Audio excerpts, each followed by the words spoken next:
In this next segment of our discussion of radio and its promises, we're going to start by looking at the formation of radio networks. On page 250, there's a paragraph that talks about how the communication giants divided up the various technological and marketing aspects of radio. This was done at the behest of David Sarnoff, who was the general manager of the Radio Corporation of America. And you'll recall that he had his radio music box idea. So as soon as he was in a position to have some influence, he said that he would like RCA to become a programming company. At any rate, all of these giants divided up the work.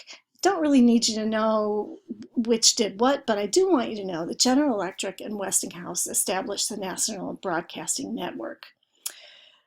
A network simply means that there is a central company that contracts with affiliate stations across the United States. So local radio stations needed to have some promise of good, consistent programming.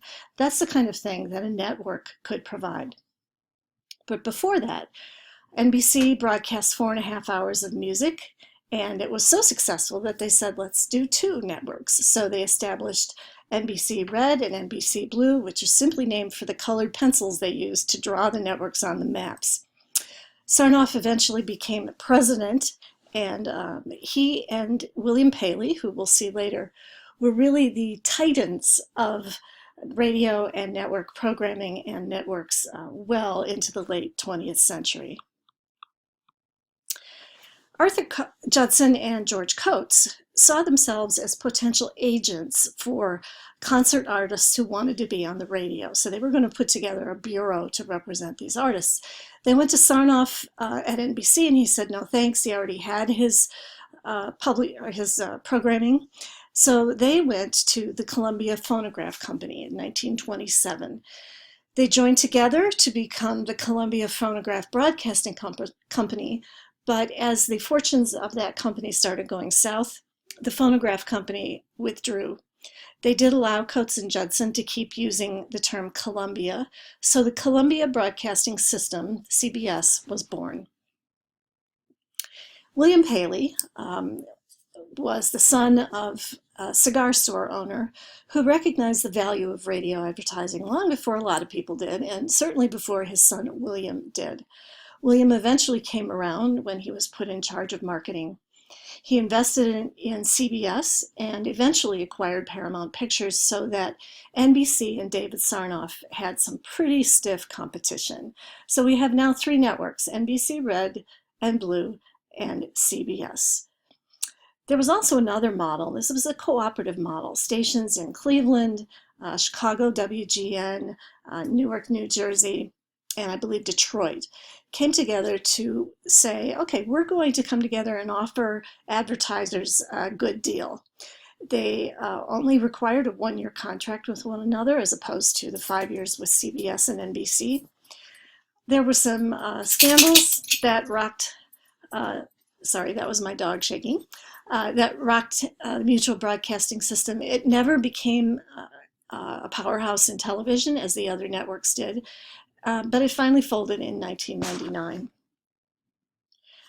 Now to talk about radio programming. Well, Paley introduced what he called the network option for CBS affiliates. So they could carry what were called sustaining programs, sustaining meaning they didn't have sponsors. They could also use non-network time for local programming. They did have to give it up, though, if CBS added a sponsored program. In this way, Paley could guarantee his advertisers that they would have audiences. This was a deal that NBC could not offer. So again, Paley came up with this pretty ingenious way of coaxing advertisers as well as coaxing affiliates to his network. CBS and NBC competed for stars of stage and screen for their radio plays. So truly, the early stars of radio came right off of the vaudeville stage. People like Milton Berle and Jimmy Durante and George Burns and Gracie Allen.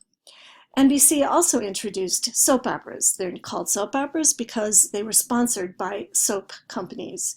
They were called tripe, meaning, miserable, worthless type of programming, and they're still sort of known that way today.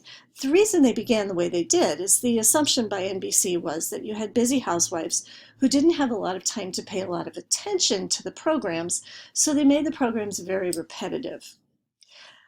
Another major factor that catapulted radio into the American sensibility was comedy.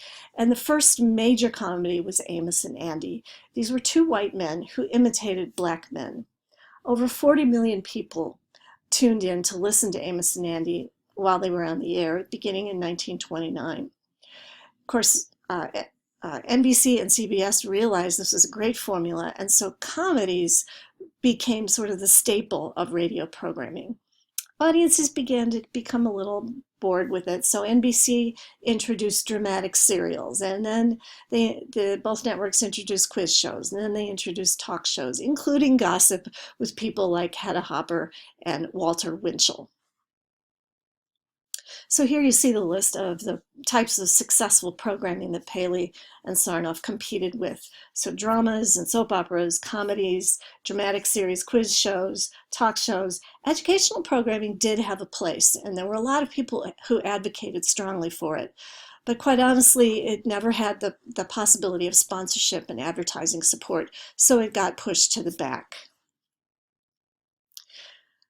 Radio had a hard time after World War II.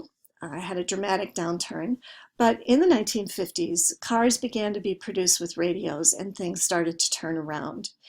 In addition, legend Alan Freed in Cleveland, Ohio, started promoting black music to white teenagers. Black music referring to rhythm and blues and jazz, which had grown out all the way out of slavery, but had its place in New Orleans and then coming up the Mississippi to Chicago and Detroit. So the 1950s and 60s saw Elvis, who frankly imitated many black artists, the R&B, but also black artists like Chuck Berry and Little Richard.